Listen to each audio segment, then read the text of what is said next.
So hello everyone, स्वागत है आप सबों का आईसीटी क्लासेस में। मैं आप सबों का स्वागत करता हूं आईसीटी क्लासेस में और आशा करता हूं कि आपकी जो प्रिपरेशन है वो बहुत अच्छी चल रही होगी।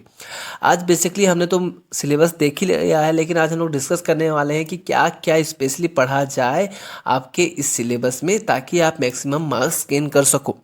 ओके ना। तो चलिए पहले देख लेते हैं सिलेबस में कौन कौन सा है। जैसे कि मैंने आपको पहले भी बता रखा है, जो आपका मैथमेटिक्स 2 पेपर होता है, जिसमें से हर एक पेपर 250 मार्क्स का होता है। हर पेपर में आपका 8 क्वेश्चन रहते हैं, जिसमें से आपको 5 क्वेश्चन अटेम्प्ट करने रहते हैं।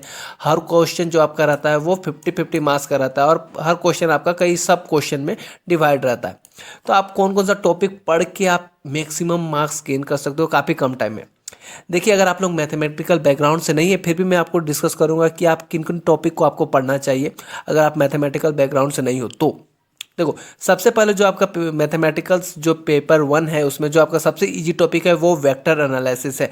यहाँ से आपके क्वेश्चन, अगर आपने इसके प्रिपरेशन अच्छे से कर लिए तो यहाँ से आपको क्वेश्चन एक भी नहीं छूटने वाले। ग्रीन्स थ्योरम्स रहेंगे, स्टोक्स थ्योरम्स रहेंगे और कर्ल रहेंगे, डाइवर्जेंस रहेंगे, ग्रेडियंट रहेंगे। तो इसमें से बहुत सिंपल सिंपल इसमें से क्वेश्चन बनते हैं और ये 5 क्वेश्चन आप ईजिली अटेम्प्ट कर सकते हो। इसमें से आपको कोई इशू नहीं होने वाला है। साथ ही उसके बाद अगर आपको कोई टॉपिक पढ़ना चाहिए तो वो आपको टॉपिक आता है लीनियर अलजेब्रा। लीनियर अलजेब्रा जो आपको टॉपिक है बहुत ही अच्छा टॉपिक है और काफ़ी छोटा टॉपिक है। क्योंकि देखिए, लीनियर अलजेब्रा में आपको अलजेब्रा तो है मगर इसमें थोड़ा सा आपके थ्योरी पोर्शन में है जिसको आपको थ्योरम रहेंगे।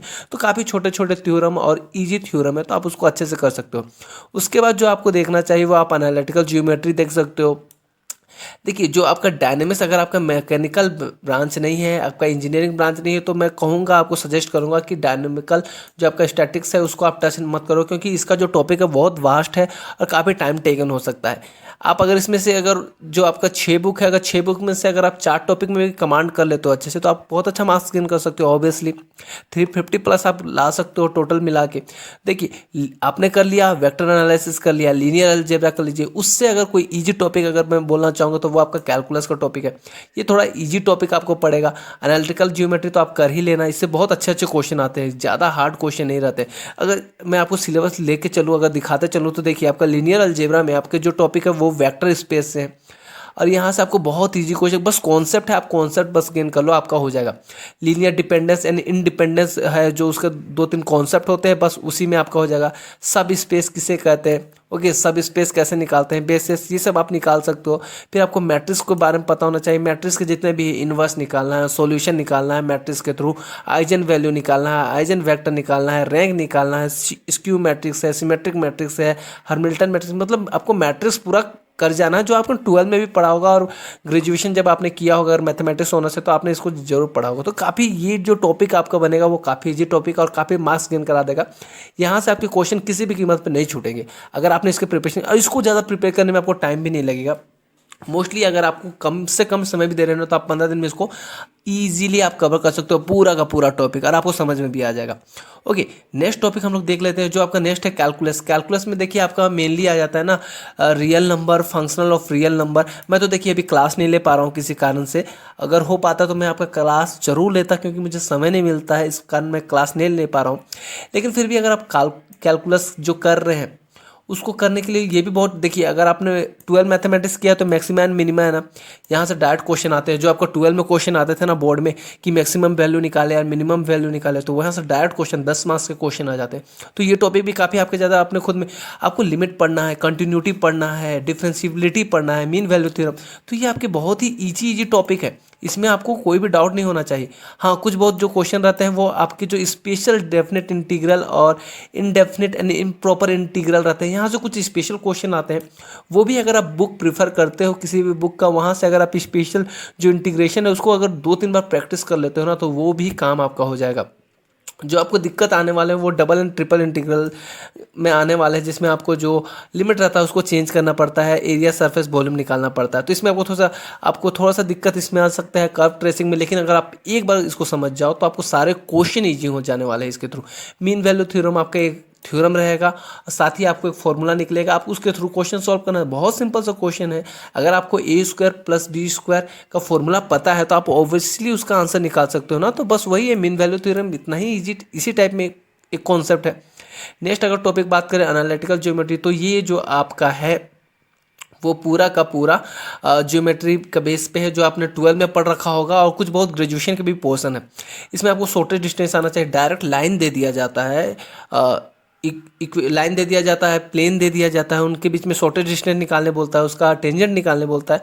तो ये अपने में काफ़ी ज़्यादा इजी क्वेश्चन यहाँ से बनते हैं, बहुत ही इजी क्वेश्चन बनते हैं।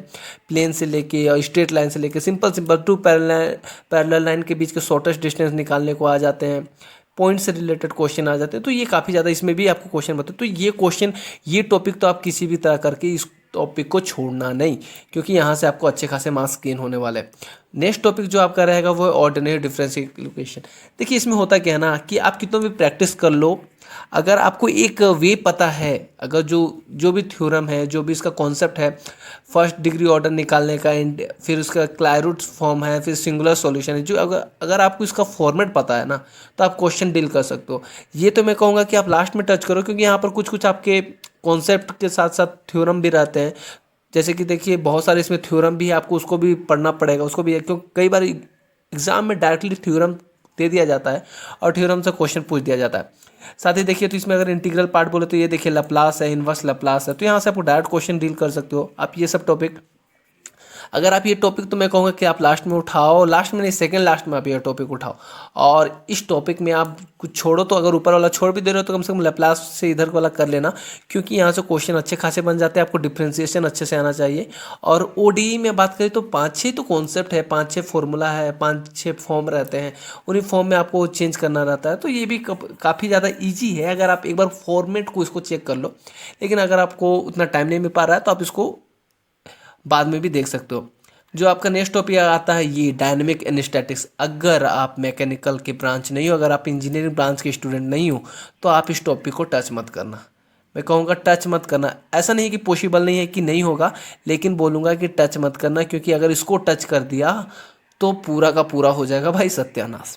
क्योंकि ये जो टॉपिक खुद में इतना वास्ट टॉपिक है, आप समझ रहे हो, केपलर्स लॉ खुद में इतना वास्ट टॉपिक है, खुद में फिजिक्स इसमें आधा घुसा हुआ है, वर्क एंड एनर्जी फिजिक्स घुसा हुआ है, पूरा का पूरा एसएचएम है, पूरा फिजिक्स है।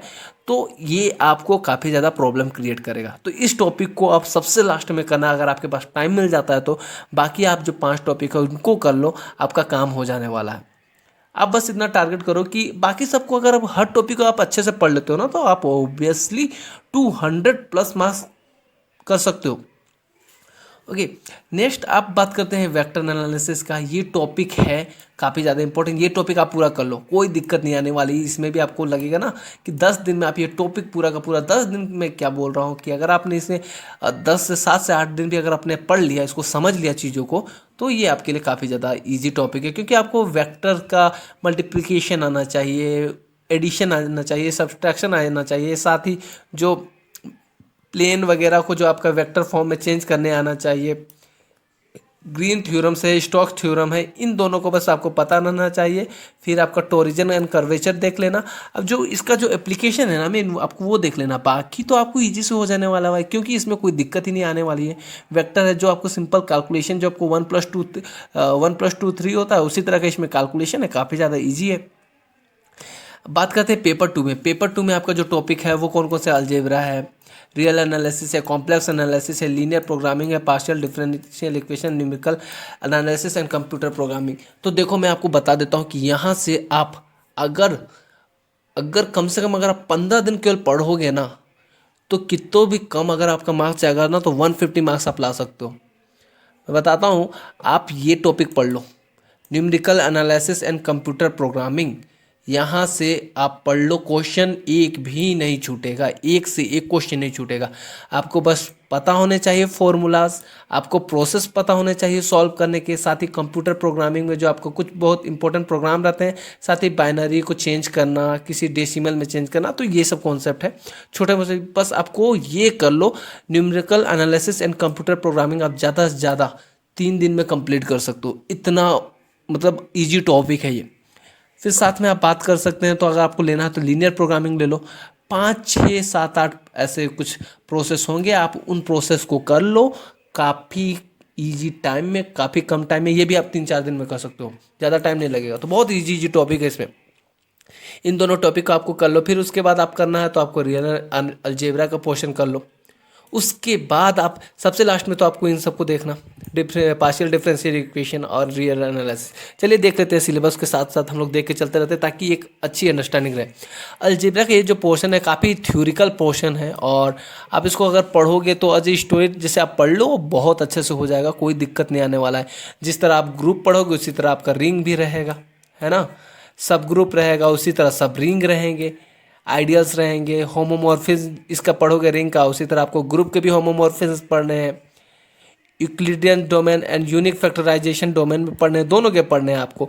और क्वेश्चन फील्ड है तो ग्रुप में भी क्वेश्चन है, तो जैसे जैसे आप ग्रुप पढ़ोगे ना, दो ही टॉपिक यहाँ पर मेन है, ग्रुप्स और जो आपका रिंग है। जैसा जैसा आप ग्रुप पढ़ोगे सेम टू सेम, बस कुछ बहुत डिफ्रेंसिबिलिटी रहेंगी, बाकी सेम का सेम चीज़ रहेगा। आपको सेम चीज़ पढ़ना है तो आपको कभी डाउट ही नहीं आएगा। बहुत ही अच्छा टॉपिक है ये वाला भी आपका अलजेब्रा का। तो इस टॉपिक को आप पूरा अच्छे तरीके से कवर कर लो।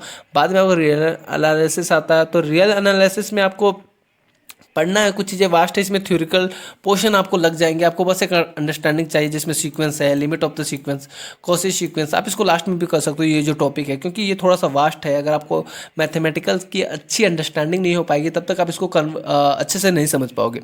तो रियल एनालिसिस मैं सजेस्ट करूँगा कि आप लास्ट में करो, क्योंकि सबसे पहले आप उन सब चीज़ों को भी कर लो, ताकि वो आपकी इतने छोटे छोटे टॉपिक है ना, बाद में जब आप एग्ज़ाम देने जाओगे ना, तो अगर आप उससे 2 दिन पहले भी अगर चीज़ों को पढ़े रहोगे ना, तो काफ़ी इजी वे में आपके हो जाएंगे। बाद में आपका कॉम्प्लेक्स एनालिसिस में भी आपका काफ़ी इजी है अगर देखा जाए तो, क्योंकि इसमें एनालिटिकल फंक्शन है जिसमें आपका कुशी रायमन इक्वेशन जो है ये निकालने को बोलता है। कुशी रायमन इक्वेशन जो आपका निकालने बोलता है, आपको इक्वेशन दे दिया जाएगा कॉम्प्लेक्स एनालिसिस का, आपको बोलेगा कुशी रायमन इक्वेशन इसका निकालिए, तो आपको कुशी रायमन इक्वेशन का जो थ्योरम रहेगा, कुशी थ्योरम, उसका यूज करके आपका कुशी रायमन इक्वेशन आपको निकालना है, कुशी इंटीग्रल फार्मूला निकालना है। पावर सीरीज है, फिर टायलर सीरीज से कुछ क्वेश्चन आ जाते हैं, सिंगुलरिटी से डायरेक्ट क्वेश्चन आ जाते हैं, ये छोटे क्वेश्चन रहते हैं। फिर कुशी रेसिड्यू थ्योरम, यहाँ से जो आपको क्वेश्चन रहते हैं वो थोड़े से जैसे आपके डबल इंटीग्रेशन, ट्रिपल इंटीग्रेशन रहता ना, उस टाइप के थोड़े से वास्ट एंड स्पेशल केस के इंटीग्रेशन रहते हैं, तो ये थोड़ा सा आपको इशू क्लियर करते साथ ही ये आपका कॉन्टोर आप पढ़ सकते हो। उसके बाद ये थोड़ा सा आपका कॉम्प्लिकेटेड है अगर आप मैथ्स बैकग्राउंड से नहीं हो। उसके बाद लीनियर प्रोग्राम मैंने आपको बता दिया, बहुत इजी टॉपिक है, इसका बारे में बात ही नहीं करना है, 2-3 दिन का है। तो आई होप गाइस कि आप लोगों को ये क्लास समझ में आ गया होगा और आप इसको अच्छे से कर सकते हो। देखिए इसमें एक है पार्शियल डिफरेंशियल इक्वेशन, तो ये पार्शियल डिफरेंशियल इक्वेशन को भी आप कर लेना, तो इसका आपसे हो जाएगा। ये आप लास्ट में कर सकते हो, डिफरेंशियल इक्वेशन है, क्योंकि ये थोड़ा सा वास्ट टॉपिक है। So I hope guys you get understand the very everything. So have a nice day guys, bye bye, keep running.